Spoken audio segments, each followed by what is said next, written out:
우리 지난주에 예수님께서 예루살렘 성전에 들어가셔서 비둘기 파는 자들, 돈 바꾸는 자들의 상을 엎으시고 채찍을 휘두르시며 이 성전을 헐라 내가 사흘 만에 다시 일으키리라, 이 명하신 말씀의 의미가 무엇인지를 살펴보았습니다.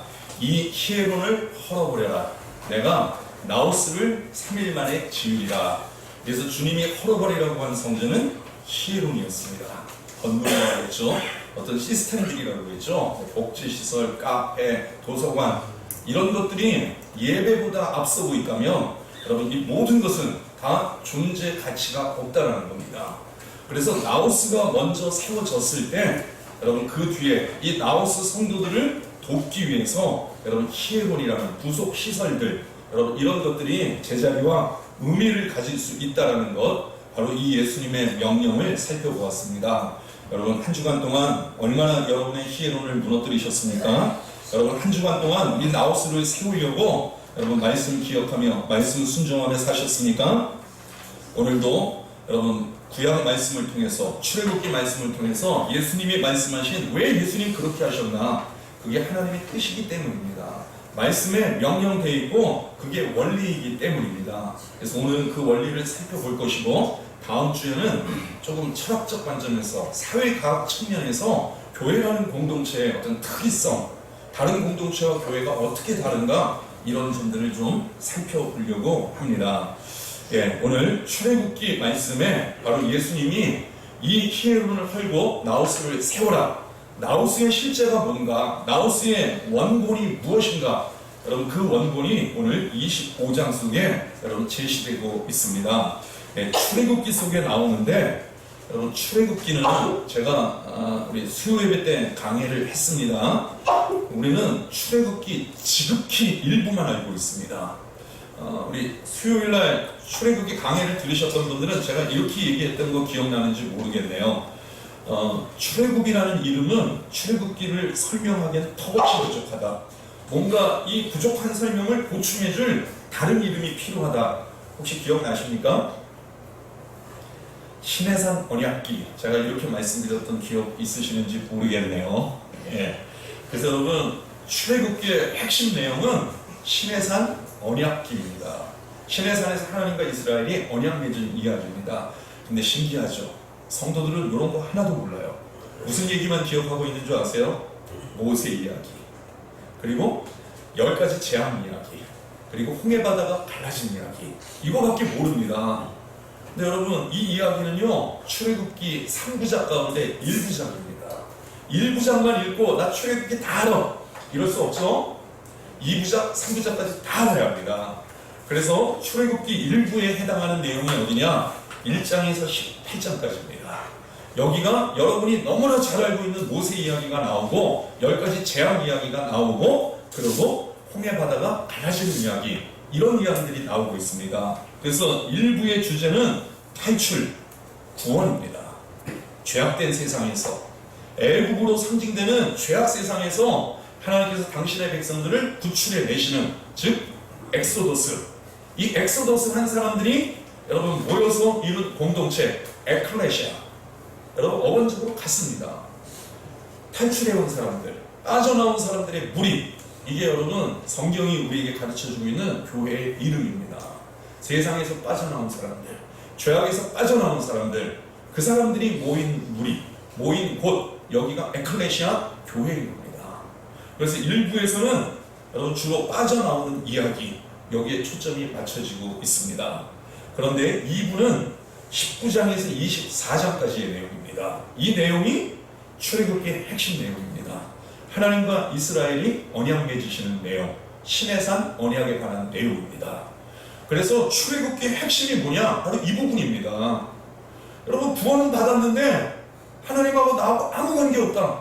여러분 우리 길 가면서도 그런 일 있잖아요. 제가 중학교 때 얘기 한번 해드렸나요? 저 광화문에 있는 교육회관 8층, 제가 8층까지 정확하게 기억해요. 우리 막내가 어린이집에서 재롱잔치 한다고, 저희 어머니가 재롱잔치 진짜 잘하셨거든요. 그래갖고 서울시에서도 소문나고 이래갖고 여기저기서 재롱잔치 초대받아갖고 그런데 순회하면서 재롱잔치를 했었습니다. 그래서 이제 저는 당연히 이제 구경을 갔죠. 너무 더워서 창가에 걸터 앉아서 구경하다가 그냥 무심코 이렇게 딱 짚었는데 제가 창밖을 짚었다고 그랬죠? 거기서 제가 떨어져 죽을 뻔했다니까요. 중학교 1학년짜리가 여러분 8층에서 떨어지면 지가 무슨 재난으로 살겠어요. 죽는 거지. 근데 누군가가 저를 딱 잡았어요. 여러분 거기서 떨어지지 않고 제가 오늘 여러분 앞에 서 있는 겁니다. 그 잡아준 분이 없었으면요 저는 그 8층 밑으로 떨어져서 광화문에서 일어난 사고 가운데 하나 거기에 기록되어 있을 겁니다. 근데 저 그분 누군지도 몰라요. 그때도 누군지도 몰랐어요. 워낙 깜깜했으니까. 그리고 아무것도 모르니까 감사하다고 인사를 해야 되는데 이런 것도 몰랐단 말이에요. 근데 여러분 이런 일들은요 그냥 그렇게 지나갈 수도 있어요. 길에서 누군가 나한테 호의를 베푼 사람, 큰 도움을 준 사람, 근데 대개는요 감사합니다 이러고 끝나버린단 말이에요. 그런데 하나님 앞에는 그렇게 살 수 없어요. 애굽에서 나를 꺼내주셨다는 거, 내가 애굽에서 나왔다는 거, 이게 무슨 의미인가? 여러분 애굽에서 나온 사람은요 나 홀로는 절대 못 살아요. 혼자 살아갈 재간이 없어요. 능력이 없어요. 그럼 애굽에서 나온 사람은 성경적으로 얘기하자면요 광야예요. 그리고 들어가는 곳이 가나안이에요. 거기서 나 혼자 무슨 재간으로 살아요? 누가 나를 붙잡아줘야죠. 나를 도와줘야죠. 그래서 이분이 일시적으로 나를 도와주는 분이 아니라 나를 끝까지 책임져주는 분. 여러분 이건 저절로 되는 게 아니거든요. 이걸 이루기 위해서 출애굽기 19장에서 24장까지는 하나님과 이스라엘이 언약을 맺는 겁니다. 다른 말로 설명하면요 이게 여러분 결혼식입니다. 하나님이 신랑 되시고 우리가 신부가 되어서 하나님과 내가 영원토록 함께 사는 것, 이 관계를 세우는 것. 여러분 결혼식이 그렇잖아요. 신랑 신부가 원래는 남남이었어요. 남의 집 자식들이었어요. 그런데 어쩌다 두 사람이 만났어요. 사랑하게 됐어요. 그래서 인격적 결합을 이루는 여러분 시작, 그게 결혼식이죠. 여러분 결혼식 하면은요 중요한 게 뭐예요? 부모님 집에서 나와야 돼요. 결혼했는데 부모님 집에 빌붙어 살고 있다? 여러분 부모님들이 진짜 힘들어합니다. 아우 꼴 보기 싫어. 이래요 여러분. 그러니까 여러분 결혼한 자식은요 부모로부터 독립해야 됩니다. 여러 가지를 독립을 해야 됩니다. 그 대신 자기들끼리 똘똘 뭉쳐서 알콩달콩 행복하게 살아야죠. 여러분 언약이 그와 같습니다. 하나님과 이스라엘이 이런 관계를 맺는 거예요. 나는 너의 하나님이 되고 하나님은 너는 내 백성이다. 여러분 이 관계를 맺어가는 거. 이건 자연적으로 태어나면서 만들어지는 게 아니에요. 이건 언약으로만 형성되는 거예요. 나는 하나님 어려서부터 알았으니까, 어려서부터 교회 다녔으니까 이런다고 해서 하나님과 나와의 어떤 특별한 관계, 이게 성립되는 게 아닙니다. 이스라엘과 하나님의 이런 특별한 관계, 유일한 관계는 신해산 언약을 통해서만 성립이 되는 겁니다. 그럼 우리는 이 언약을 어디서 맺어요? 우리는 십자가에서 맺는 언약입니다. 예수님이 내 죄 때문에 대신에 십자가에서 죽으시고 그리고 3일 만에 부활하셔서 내 죄가 다 용서함 받았어요. 그 십자가에서 하나님과 나와의 관계, 이게 새롭게 체결이 된 겁니다. 그래서 우리는 십자가에서 언약을 맺는 겁니다. 이스라엘은 이 언약을 시내산에서 맺었어요. 이거 시내산 언약이에요. 저와 여러분은요 십자가 언약을 맺은 사람들입니다. 그래서 하나님은 나의 하나님이에요. 나는 하나님의 자녀, 하나님의 백성이에요. 여러분 이 관계를 형성하는 것, 여러분 이게 언약입니다. 여러분 결혼식 안 하고 사는 부부들이 위험한 거 아시죠? 언제든지 마음 변하면 갈라질 수 있어요. 결혼식 했는데도 헤어지는데 결혼식 안 한 관계는 얼마나 헤어지기 쉽겠어요.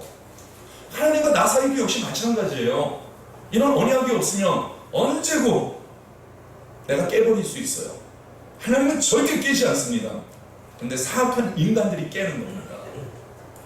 그래서 내 사악함을 어떻게 넘어설까?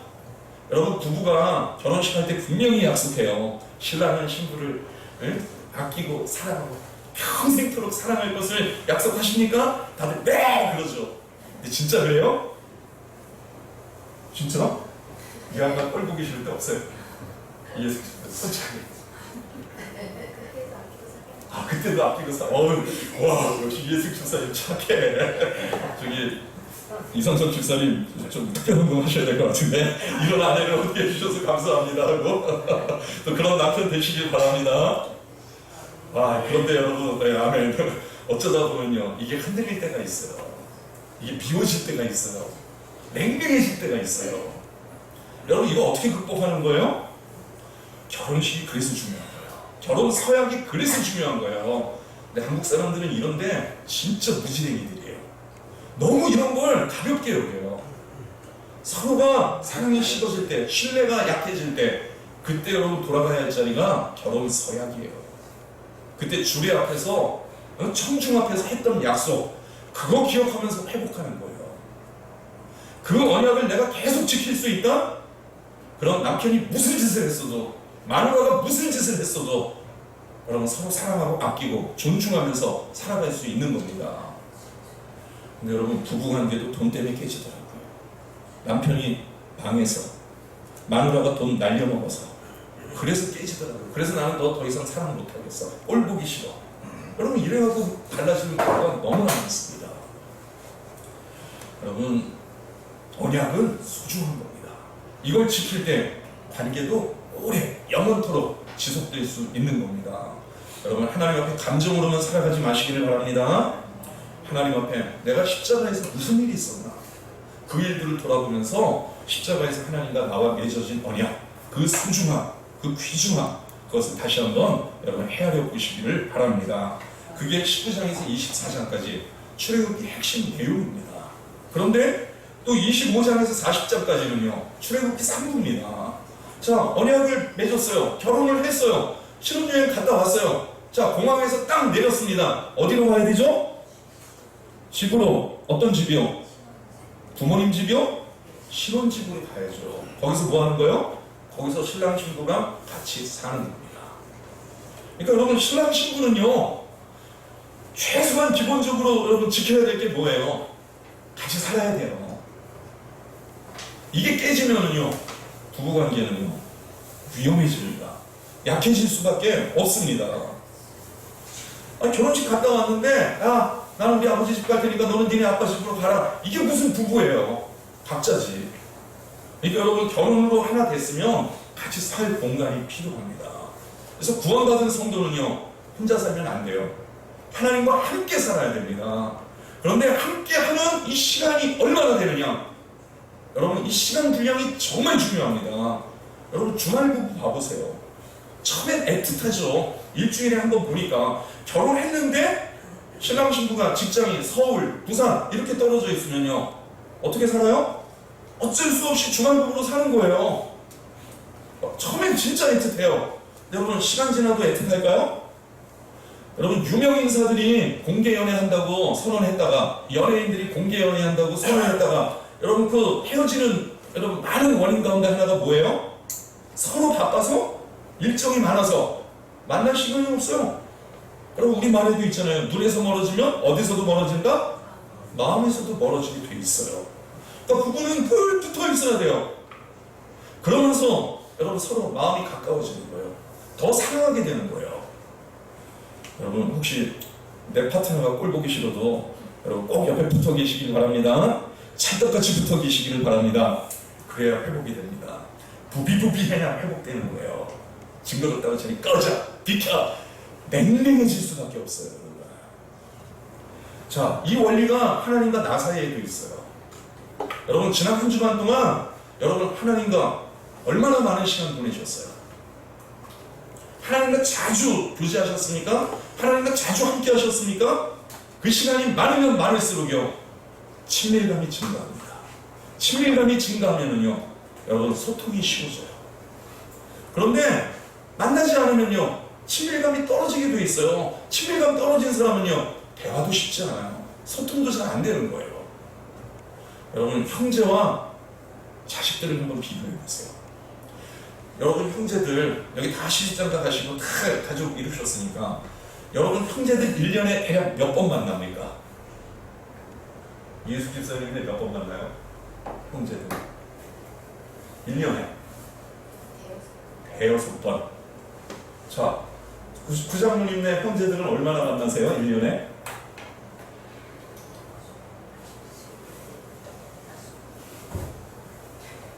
안 만나요? 이런 관계들이 있어요.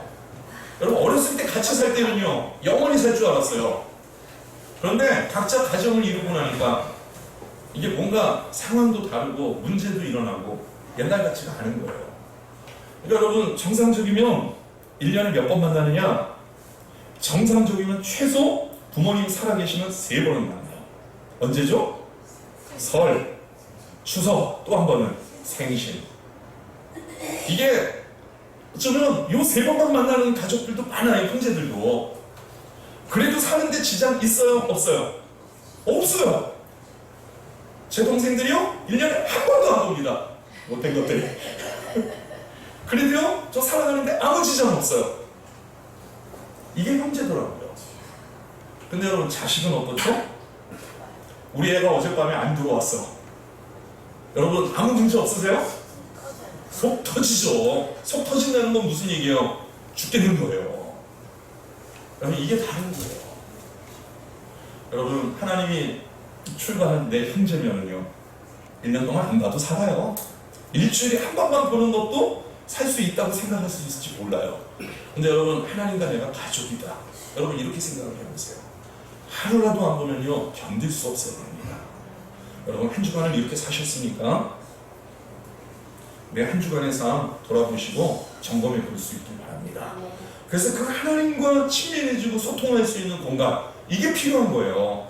그래서 하나님께서 25장에서 모세를 불러서 명하십니다. 자, 1절에 여호와께서 모세에게 말씀하여 이르시되 이스라엘 자손에게 명령하여 내게 예물을 가져오라 하고, 자, 예물을 가져오라고 하셨습니다. 왜 예물을 드리라고 했느냐?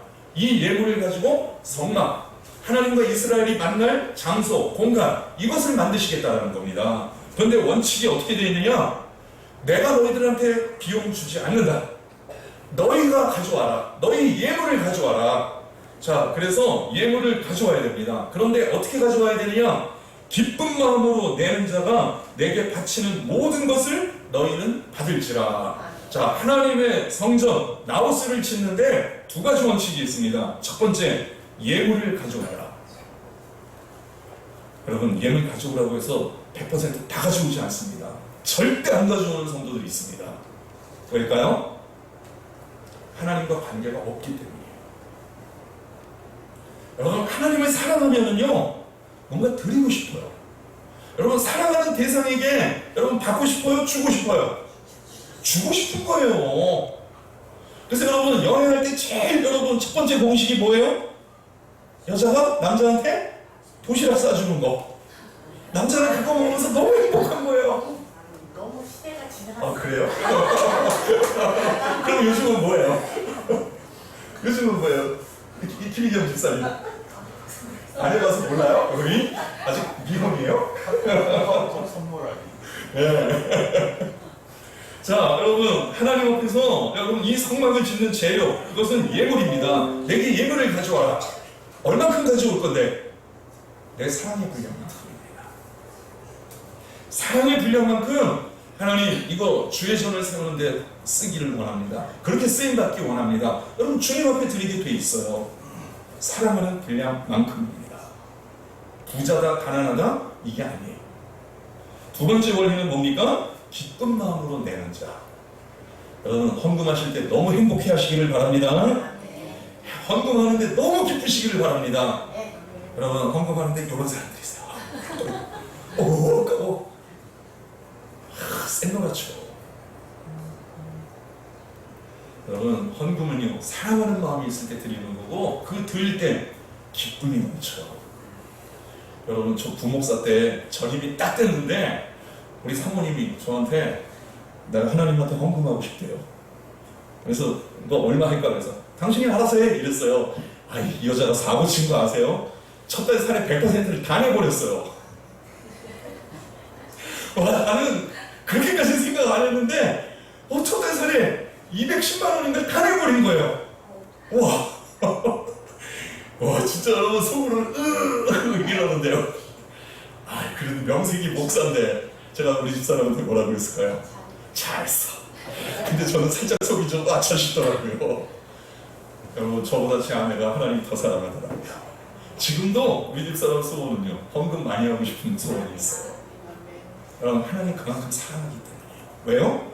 받은 은혜와 받은 사랑이 그만큼 크기 때문입니다, 여러분. 그게 하나님 앞에 드릴 예물입니다. 여러분, 하나님 앞에 이런 예물을 드릴 수 있기를 바랍니다. 자, 그래서 그 예물의 리스트가 7절까지 나옵니다. 여러분, 이런 말씀을 원리를 모르고 읽으면, 성경 원리를 하나도 모르면 재미 진짜 없어요.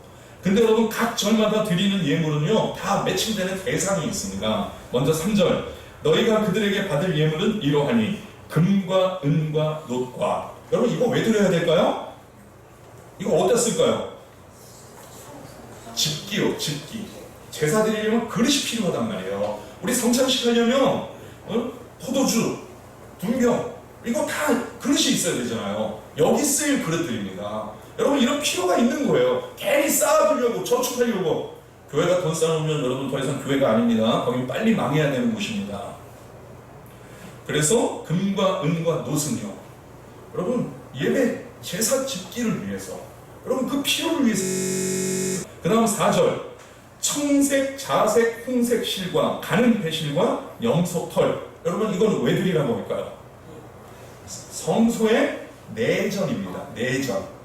내전을 여러분 막을 만드는데, 내부에 여러분 만든 막, 그 자료가 청색, 자색, 홍색실, 가는 배실, 염소털, 이런 걸로 만드는 겁니다. 그래서 제가 아는 집사님 가게 이름이 청자몽이에요. 여기서 따와가지고요. 여러분, 그리스도인은 가게 이름 하나 지어도 이렇게 짓는 거예요. 그래서 이런 센스는 좀 한 수 배우시기를 바랍니다. 그 다음 5절, 붉은 물 들인 수량의 가죽과 해달의 가죽과 조각목. 이건 어디다 쓰는 걸까요? 적으셨네. 성막 덮개요. 뚜껑이요, 뚜껑. 여러분, 그거 만들기 위해서 요 5절에 이 수량의 가죽, 해달의 가죽, 조각목, 이걸 이제 기둥 세우는 거죠. 이런 것들을 드리는 겁니다. 그 다음에 6절, 등유와 간유에 드는 향료와 분향할 향을 만들 향품. 이것도 역시 제사 드릴 때 제물의 피, 이런 게 막 냄새가 나니까 이런 냄새를 중화시키기 위해서 여러분 향을 피우는 거죠. 여러분, 이 향이 가득하면 하나님 임재의 상징이 되기도 합니다. 그런 제사를 위해서 드립니다. 자, 마지막 7절에 호마노며 에봇과 흉패에 물린 보석이니라. 이건 어디다 쓸까요? 보석을 받아서. 이게 어디다 쓰는 물건입니까? 네, 제사장 옷에 거기 12지파를 상징하는 여러분 보석들을 달잖아요. 여러분, 다 이렇게 예배 드리는 일, 즉 나우스를 세우는 일, 여러분 여기 다 쓰여지는 겁니다. 뭐 부가시설, 부속시설, 식당, 이런 거 여러분 쓰려고 지금 이걸 걷어드리는 게 아닙니다. 자, 그래서 이걸 걷어드렸어요. 자, 여기서 하나님이 명령하십니다. 이 예물로 8절, 내가 그들 중에 거할 성소를 그들이 나를 위하여 짓되. 여러분, 하나님이 우리와 함께 하시려면 하나님이 우리 가운데 거하실 거처가 있어야 됩니다. 근데 이걸 누가 마련해야 되느냐? 하나님이 마련하시는 게 아니라 우리가 마련해 드리는 겁니다. 즉, 이게 무슨 얘기냐? 이게 2절하고 관련되는데, 내게 예물을 가져와라. 기쁜 마음으로 드린 것만 받아라. 그게 분량이 얼마나 되는가? 그 수준이 얼마나 되는가? 이거에 의해서요, 하나님이 우리 가운데 거하실 처소, 그 공간의 크기, 내용, 가치, 질, 이게 결정되게 되어 있습니다. 정말 저 구석대기에다가 하나님, 여기 하나님 방이에요. 구석대기에 우리가 드린 게 없어서 그렇게 만들 수밖에 없는 거예요. 근데 정말 누가 봐도 귀하고 아름다운 거, 여러분, 우리가 그만큼 드려서 하나님 앞에 그런 공간을 마련해 드릴 수 있는 겁니다. 그래서 여러분, 이 성막의 제일 중요한 것은요, 하나님이 우리와 함께하는 공간입니다. 우리와 만나는 곳입니다. 여러분, 이 처소를 만들라는 곳입니다. 자, 그런데 예물은 우리가 드리고 짓기도 우리가 짓습니다. 그러면 건물을 어떻게 지어갈까? 그런데 우리 소관이 아닙니다. 하나님은 9절에 이렇게 명하십니다. 무릇 내가 내게 보이는 모양대로 장막을 짓고, 내가 너한테 모양을 보여주겠다, 시간을 주겠다, 즉 설계도를 주겠다. 이 설계도 따라 지어라. 그리고 기구들, 그 성전 안에 배치하는 물건들, 이것도 설계도에 따라서 배치하고 만들어라. 여러분, 이렇게 명하신 겁니다. 여러분, 교회가 이 하나님의 식양대로 하지 않으면 이게 뭐가 되는 거예요? 부실분사 되는 거예요. 교회 준공, 완공 이거 허락 받을 수가 없는 겁니다. 그래서 교회는 이 하나님의 모양, 하나님의 식양, 하나님의 설계도 여러분 이것 따라 세워져 가야 됩니다. 여러분 하나님이 교회 모세에게 제시하신 이 설계도의 특징이 뭔가? 여러분 25장이 그 설계도의 특징을 우리한테 보여주고 있습니다. 여러분 25장에서는 세 가지를 만들라고 명령하셨습니다. 설계도의 우선순위가 세 가지가 나옵니다. 첫 번째 10절에서 22절까지는요 하나인데 두 가지예요. 증거, 회.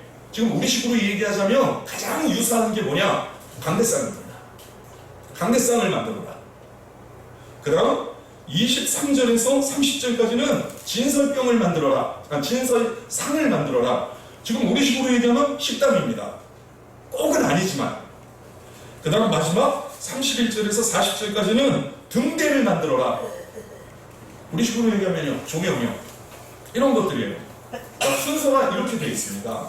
그리고 여러분 26장 한번 살짝 보십시오. 26장 1절에 뭘 만들라고 하셨습니까? 성막을 만들어라. 여러분 순서를 보실 필요가 있어요. 여러분 지금 하나님이 25장에서 말씀하시는 건 이렇게 지으라는 얘기입니다. 하나님 우리 성덕교회를 건축했으면 좋겠습니다. 맨땅 위에. 그래 건축해라. 뭐부터 할까요? 강대상부터 세워라. 강대상을 여기다 딱 놓고 그 다음 뭐 하는 거냐? 공구리 치고 응? 벽을 세우고 기둥 세우고 지붕 씌우고 이렇게 만들어 가고 있는 거예요. 여러분 이게 가능합니까?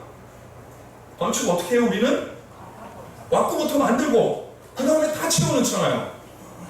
근데 여러분 하나님은요 아니에요. 증거계부터 세우래요. 강단부터 세우래요. 이게 어떻게 가능하지? 여러분 실제로요. 자, 요 얘기가 레위기에도 또 나옵니다. 근데 출애굽기는 설계도고 레위기는 설계도를 보고 진짜 지은 건축입니다. 근데 여러분 건축할 때는 어떻게 될까요? 이대로 지었을까요? 거꾸로 지었을까요? 거꾸로 지을 수밖에 없어요. 성막 만들고 기둥 세우고 그 다음에 공간 나누고 여기가 지성소 여기가 성소 그리고 여기다 궤 이렇게 간단 말이에요. 이게 무슨 얘기냐? 지구상에 예나 지금이나 앞으로도요 출애굽기 25장 26장에 이 설계도 순서대로 건축할 수 있는 회사는 하나도 없습니다. 만약에 이렇게 지을 수 있는 여러분 건축회사가 있다면요 진짜 여러분 기독교인의 건축회사입니다. 근데 이건 불가능합니다. 이 불가능한 얘기를 왜 하시냐? 원리가 이렇다는 걸 봐야 됩니다. 비록 우리는 현실 속에서 성막부터 짓고 왁구부터 짓고 그 안에 필요한 것들을 채워갈 거예요. 그런데 그렇게 하면서 우리의 관심이 히에론에 머물 거냐 아니면 나우스에 머물 거냐 이걸 잃어버리지 말라는 겁니다. 여러분 벌써 교회 지으려면요 재질을 뭐로 할까? 지붕은 황금으로 씌우자. 아 우리도 크리스탈로 지읍시다. 옛날에 저희 있던 교회에서 막 그랬어요. 아이 뭐 로버트 슐러만 뭐 목사냐 그 교회만 뭐 수정교회만 교회냐 우리 교회도 크리스탈로 지어도 된다. 이게 전형적으로 히에론에 여러분 모든 생각을 뺏기고 있는 어리석은 생각들입니다. 그게 먼저가 아니라 어떻게 나우스를 세울 거냐. 여러분 하나님은 그 원리를 우리에게 보여주고 계시는 겁니다. 그 원리로 첫 번째 10절 그들은 조각목으로 궤를 짜되 여러분 박스를 하나 만들라는 겁니다. 이 박스를 만드는데 그것을 순금으로 싸라. 여러분 쭉 그 이제 이 박스에 관한 설명이 10절에서 16절까지입니다. 이 박스를 우리는 뭐라고 부르느냐? 한국교회가 옛날에 성경을 잘 몰라서 성경에 조금 무지해서 이걸 법계라고 불렀습니다. 근데 여러분 법계는 성경에 나오는 개념이 아니고요. 성경 자체가 말하고 있는 이 박스의 이름이 뭐냐? 증거궤. 더 정확하게는요. 언약궤입니다. 이걸 먼저 만들래요. 출애굽기 19장에서 24장까지 하나님과 이스라엘이 체결한 그 언약. 그 언약을 증거하는 박스, 언약궤, 증거궤를 먼저 만들어라. 여러분 이게 교회의 핵심입니다. 이게 교회의 고갱입니다. 고갱이, 알짜. 고갱이란 말 아세요? 핵심. 자, 그런데 이 속에 뭘 집어넣느냐? 16절 보니까 증거판을 그 속에 넣어라. 이 증거판이 뭐예요, 여러분? 이게 뭘 것 같아요? 증거판. 십계명 돌판이요. 모세가 하나님한테 받아갖고 데려온 그 돌판, 그걸 거기다 집어넣는 거예요. 자, 여러분, 이 박스가 왜 중요하냐? 이 증거판이 들어있기 때문이에요. 이 증거판이 뭘 우리한테 증거하고 있느냐? 하나님이 나를 애국에서 구원해 주셨다는 사실, 하나님이 나를 죄 가운데 구해 주셨다는 사실. 여러분, 이 사랑이, 이 은혜가 여기에 기록되어 있는 겁니다. 이 판이 없으면은요, 그냥 상자예요. 발로 툭툭 차도 돼요. 여기 걸터 앉아서 제가 강의해도 돼요. 근데 여러분, 여기 걸터 앉지 않는 이유는요, 이거 절대로 걷어차지 않는 이유는요, 여러분, 이 속에 증거판이 있기 때문입니다. 자, 이 증거판을 이 궤 속에 두었어요. 그리고 그 위에 뚜껑을 하나 만듭니다. 근데 뚜껑이 이름이 있어요. 그게 17절에 나오는데, 순금으로 속죄소를 만들 때 뚜껑 이름이 속죄소예요. 그리고 뚜껑 위에는 천사 둘, 우리 주보 표지에 나온, 여러분, 천사 둘을 딱 세웁니다. 이래서 증거궤, 언약궤, 여러분, 이게 만들어지는 겁니다. 자, 여러분, 이 증거궤가 왜 제일 중요하냐? 여러분, 하나님이 이렇게 말씀하십니다. 22절 다 같이 읽습니다. 시작. 거기서 내가 너와 만나고 석회에서 위에서 내가 이스라엘 자손을 위하여 내게 명령한 것을 이루게 하리라. 제가 읽을게요. 제가 다시 읽을게요. 네. 거기서 내가 너와 만나고 속죄소 위, 곧 증거궤 위에 있는 두 그룹 사이에서 내가 이스라엘 자손을 위하여 내게 명령할 모든 일을 내게 이르리라. 여러분, 이 말씀 때문에 이 22절 때문에 증거궤가 제일 중요한 겁니다. 여러분, 성전에 오는 이유, 교회에 오는 이유, 우리 왜 오죠? 하나님 앞에 예배드리려고, 즉 하나님을 만나려고요. 그러면 어디 가서 하나님을 만날 수 있는가? 하나님이 지정하셨어요. 정하셨어요. 내가 거기서 너하고 만나겠다. 어디요? 증거궤. 여러분, 이게 무슨 얘기예요? 자, 이 얘기를 조금 풀어드려야 될 것 같아요. 여러분, 지금 여러분 설교를 듣고 있어요. 근데 어떤 분들한테는 정말 듣는 한 절 한 절이, 옛날에 어떤 성도님이 저한테 그래서, 목사님, 어떻게 설교를 그렇게 하세요? 제 심령을 너무 망독해요. 이러고 들으신 분이 있어요. 왜 그럴까요, 여러분? 한 말씀 한 말씀이 내가 하나님한테 받은 은혜, 내가 구원받은 사건, 이거를 다 설명해주고 있는 거예요. 그렇지, 나 이런 사랑을 받았지, 나 이런 은혜를 받았지, 감격이 흘러넘치고 있는 거예요. 여러분, 이 사람은 지금 설교 시간에 어디에 서 있는 거예요? 증거궤 앞에 서 있는 거예요. 근데 여러분, 이런 분들이 있어요. 목사님 오늘 40분 넘기려고 지난주 48분이나 했구나. 이 사람 지금 어디 있는 거예요? 무슨 강연장에 나와 있는 거예요. 예비군 강의하는 장에. 빨리 좀 끝내라. 시간 나가라. 여러분, 거기서 절대 하나님 못 만납니다. 찬양하는 곳에서요, 찬양하는 사람은요, 거기가 증거궤예요. 노래하는 사람은요, 거기 증거궤 아니에요. 하나님 못 만나요. 여러분, 내가 교회 왔는데 카페에 앉아 있으면 하나님 만나나? 하나님이, 야, 나 카페에서 기다릴게. 카페로 와. 하나님 거기 계시지 않아요. 야, 나 도서실에서 공부하고 있을게. 나 보고 싶은 거기로 와. 거기가 아니에요. 여러분, 하나님이 우리 성도들을, 자녀들을 만나겠다고 약속하신 거, 야, 내가 증거교회에서 너를 만나줄게. 언약교회에서 너를 만날게. 이게 무슨 얘기예요? 예배 드릴 때, 찬양할 때, 기도할 때 그 중심에 뭐가 있는 거예요? 구원의 감격, 구원의 기쁨. 이걸로 찬양하고, 이것으로 기도하고, 이것으로 말씀 들으면요, 모든 게 꿀보다 더 단 거예요. 근데 이게 없으면요, 다 지루해요. 어느 분이 그랬대요. 수요일에 목사님 설교 너무 길어서 안 나온다고. 어디에 앉아 있는 거예요, 지금? 여러분, 어디에 있기를 원하십니까? 희론에 있기를 원하세요? 제가 설교 딱 20분 만에 쌈박하게 끝내드릴까요? 저 그렇게 할 수 있어요, 진짜. 저 방송 나간 거 보니까, 야, 나도 아주 세련되게 잘하는구나. 제가 같이 제 능력을 한 번 더 확인할 수 있는 자리였어요, 방송이. 얼마든지 그렇게 할 수 있습니다. 아주 세련되게. 멋진 언어 써가면서요. 하이터치 해가면서. 근데 여러분, 그게 사람을 변화시킬 수 있을까요? 저는 여러분들이 하나님 앞에 나갈 수 있도록, 하나님과 대면할 수 있도록, CIC, 클로스 인카운터, 이 일을 할 수 있기를 저는 정말 여러분을 돕기를 원합니다. 여러분, 그게 증거기입니다. 하나님은 증거기에서 저와 여러분을 만나겠다고 약속하셨어요. 여러분, 증거기 앞으로 나아가실 수 있기를 바랍니다. 그래서 여러분, 현대 교회는요, 여러분 곳곳이 다 증거기가 될 수 있어요. 정작 예배 시간은요, 아무것도 아닌 자리가 될 수 있어요. 시간 낭비 허비하는 여러분 그런 자리도 될 수 있는 겁니다. 자, 여러분 속에 이 증거기가 명확하게 세워질 수 있기를 바랍니다. 그 증거기는 나와 하나님이 만나는 곳입니다. 다른 곳에서 하나님 못 만나요.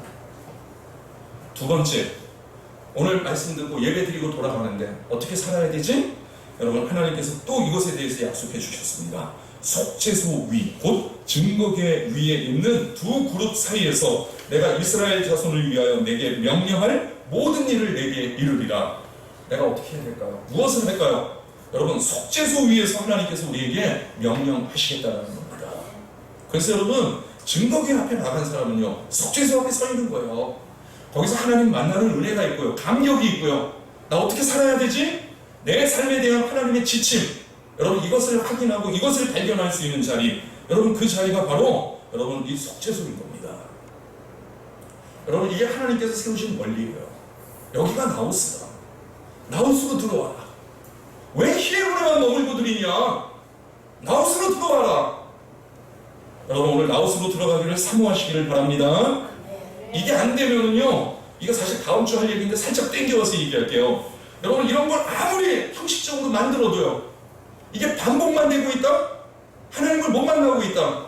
여러분, 죽은 거예요. 여러분, 이런 일들은 하나님 말씀대로, 설계도대로, 하나님의 명령대로, 이게 뭔지 잘 모르겠어. 근데 반복하는 거예요. 근데 여러분, 사람은 반복에 참 약한 거 아세요? 그러면 이제 시시해져요. 재미없어져요. 근데 여러분, 내가 살아있다는 증거는 어디서 나는 줄 아세요? 제가 어려운 단어 하나 가르쳐 드릴게요. 따라해 보시기 바랍니다. 창발. 창고는 아시죠? 뭐가 막 확 퍼져나가는 거. 근데 창발은 뭐냐? 뭐가 확 피어나는 겁니다. 이걸 영어로 뭐라고 하느냐? 이머전스라고 해요. 자, 이머전스 우리 어떻게 쓰죠? 이머전스. 우리 어디 가면 볼 수 있어요. 비상사태. 예기치 못한 상황이 팍 일어나는 거 있죠? 전 누구도 예측 못하고 있었단 말이에요. 여러분, 내가 살아있다는 증거가 뭔지 아세요? 창발, 이머전스가 일어나는 겁니다. 하나님이 이렇게 명령하셨으니까 내가 이렇게 예배 드려야겠다. 이렇게 신앙생활, 이렇게 교회생활을 해야겠다. 처음엔 별로 재미없는 것 같아. 이거 내 스타일 아니야. 반복하는데 살아있는 사람한테는요, 창발의 사건이 일어나는 거예요. 어느 날 말씀이 깨달아지는 거예요. 시편 말씀처럼 교회 딱 들어오는데 은혜가 임해버리는 거예요. 여러분, 이 창발이 여러분 속에 있기를 바랍니다. 이거 안 되면은요, 우리 충신이 하는 제일 바보 멍청이 짓, 근본주의 짓거리 하고 있는 거예요. 꼴통짓 하고 있는 거예요. 요건 말씀에 어긋났으니까, 여기서 어긋났으니까 이단이다, 사입이다, 이러고 있는 거예요. 정작 미안해서 나는 아무런 생명도, 아무런 만남도 누리지 못하고 있는데. 자, 여러분, 오늘도 하나님의 나우스의 서기를 사모하다가 여러분 속에 창발의 역사가 일어날 수 있기를 바랍니다. 말씀이 깨달아져.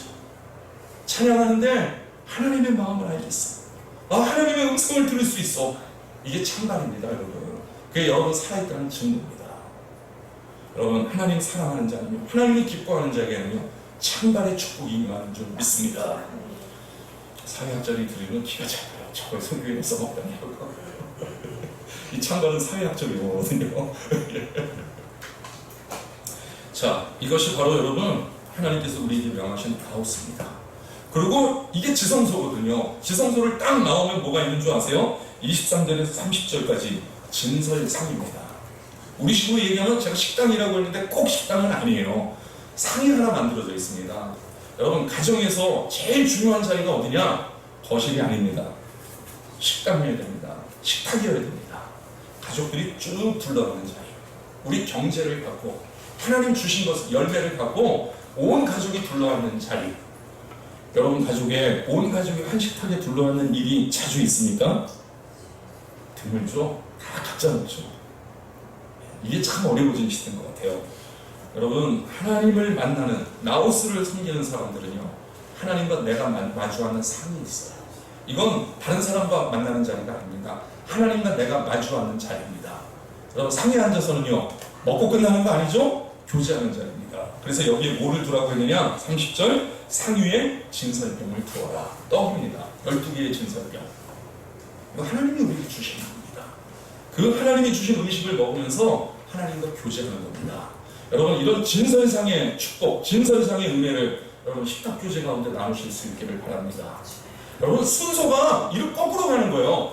진설상 거쳐서 여러분 법궤, 언약궤 앞으로 가는 겁니다. 진설상을 지나지 않으면요 밥도 같이 안 먹는 사이인데 무슨 깊은 대화를 하고 깊은 교제를 해요. 여러분 실제 사람 살아가는데 중요한 일은 결정이 어디서 되게 많이 나는 줄 아세요? 회의 시간에 안 일어납니다. 회의 전에 회식하는 자리에서 거의 다 결정되는 거 여러분 되게 그렇죠? 야 이건 이렇게 하자. 이건 네가 해라. 어느 정도 정해놓고 딱 쪼개버리는 거예요. 회식에 안 나와놓고요. 뭐야? 일이 언제 이렇게 진행됐어? 여러분 식탁교제를 귀하게 여기시기를 바랍니다. 식탁교제 없이는요 하나님 만나는 지성소로 들어갈 수가 없습니다. 자, 하나님과의 식탁. 여러분 하나님과 여러분 사이에 차려진 진설상이 여러분 날마다 풍성할 수 있기를 바랍니다. 그리고 마지막으로 지우라고 하신 게 31절에서 40절까지 등대예요. 밀폐된 공간인데 여기를 비추는 조명이 필요하단 말이에요. 그래서 순공으로 만든 등대, 살구나무 형상으로 이게 여러분 하나님과 이스라엘이 만나서 교제하는 그 자리를 쫙 비춰주는 겁니다. 강하고 밝은 빛이 아니라 은은하게 비춰주는 아주 분위기 있고 무드 있는 빛. 여러분 이 빛을 만들어내는 거죠. 성서학자들은요 이 빛을 뭐라고 합니까? 성령이 주는 것입니다. 내가 하나님 앞에 예배하는 것을, 하나님 앞에 기도하는 것을, 하나님 앞에 말씀 듣는 것, 찬양하는 것, 이게 여러분 하나님 앞에 교제가 될 수 있도록, 하나님과의 만남이 될 수 있도록 여러분 성령께서 우리에게 빛을 비춰주시는 거예요. 여러분 어둠 속에 있으면 그 길을 잃어버립니다. 빛 가운데 있으면요 살아계신 하나님 앞으로 나아갈 수 있습니다. 그래서 25장의 설계도는요 건축 순서가 언약궤부터 그 다음 진설상 그리고 그 다음 등잔 그리고 26장 넘어가면 드디어 우리가 아는 히에론 성막을 만들어라. 여러분 거꾸로 가고 있어요. 그러나 여러분 우리도 실제는요 레위기처럼 살 수밖에 없습니다. 그런데 내가 사는 이 속에 내가 히에론 속에 사는 사람이 아니라 나우스를 세우고 나우스를 섬기기 원하는 사랑하는 하나님을 사랑하고 기뻐하는 당신의 자녀입니다. 여러분 이것을 증거하는 일은요 여러분 우리의 나우스를 세워가는 겁니다. 우리의 나우스는요 곳곳에 있습니다. 여러분 이 나우스를 세워갈 때마다 하나님께서 내가 영적으로 살아있구나, 내가 믿음 안에 살아있구나, 여러분 창밖에 하시는 은혜, 창밖에 하시는 축복이 임하기를 주님의 이름으로 축복드립니다. 이런 원리로 여러분 교회를 섬기시고 여러분의 예배 생활 여러분 한번 점검하시고 여러분의 예배 생활을 회복해가는 지혜로운 성도들이 되시기를 주님의 이름으로 축복드립니다. 기도하겠습니다.